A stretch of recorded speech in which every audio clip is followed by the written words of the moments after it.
Hi friends, అందరూ ఎలాగున్నారు? బాగున్నారా? నేనైతే ఫుల్ హ్యాపీగా బాగున్నాను. Welcome to Sri RL Sri Jyothi Vasu Sri vlogs. Thank you so much.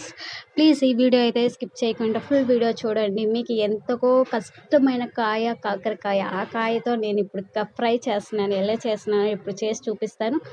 మీకు కూడా చాలా చాలా ఇష్టంగా తింటారు. Thank you so much. ఇలా ఫుల్గా చూడండి ఈ ఫుల్ వీడియో. అలాగే నేను ప్యాన్ పెట్టుకున్నాను, స్టవ్ ఆన్ చేశాను, కొంచెం ఎక్కువే ఆయిల్ వేసుకున్నాను. అలాగే చిన్న చిన్న పీసెస్గా కట్ చేసుకున్నాను. ఉల్లిపాయ ముక్కలు తీసుకున్నాను, అది బాగా ఫ్రై చేసుకుని అందులోని కొంచెం ఎక్కువ కాదు, ఒక 2 పీసెస్ టమాటో ముక్కలు కూడా వేసుకొని బాగా ఫ్రై చేస్తూ ఉన్నాను.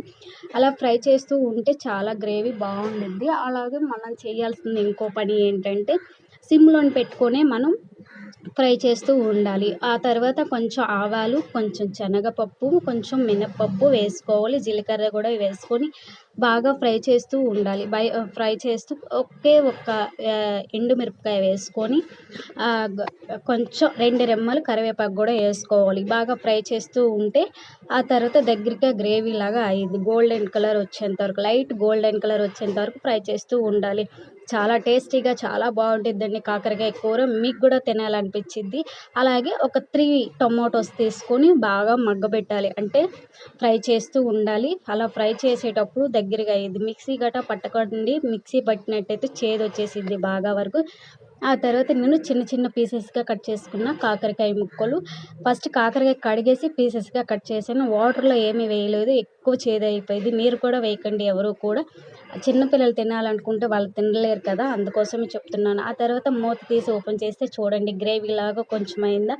అలా గ్రేవీలా చేస్తూ ఉంటే చాలా బాగుండిద్దండి. నెక్స్ట్ మనం చిన్న చిన్న పీసెస్గా కట్ చేసుకున్న కాకరకాయ ముక్కలు అందులో వేసుకోవాలండి. వేసుకుంటే బాగా అలా సిమ్లో పెట్టి ఫ్రై చేస్తూ ఉండాలి. హైలో పెడితే అది కిందన మాడిపోయిద్దండి. అలాగే మన కూర టేస్ట్ కూడా పోయిద్ది. అలా సిమ్లో పెట్టుకుంటూ మూత పెట్టుకోవాలి. మూత పెట్టుకుంటే చాలా బాగా గ్రేవీ లాగా అయ్యిద్ది. నెక్స్ట్ మనం చేయవలసింది ఇంకోటి ఏంటంటే చూడండి గ్రేవీ లాగా అయ్యిందా. ఇప్పుడు కొంచెం మనం ఉప్పు వేసుకోవాలి.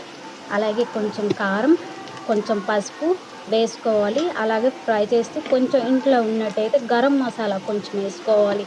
ఎక్కువేమి కాదు, ఇంట్లో రెడీ చేసుకున్న గరం మసాలా కొంచెం వేసుకొని ఫ్రై చేస్తూ ఉండాలి. అప్పుడు ఫ్రై చేస్తే చాలా బాగుండిద్దండి ఈ కర్రీ.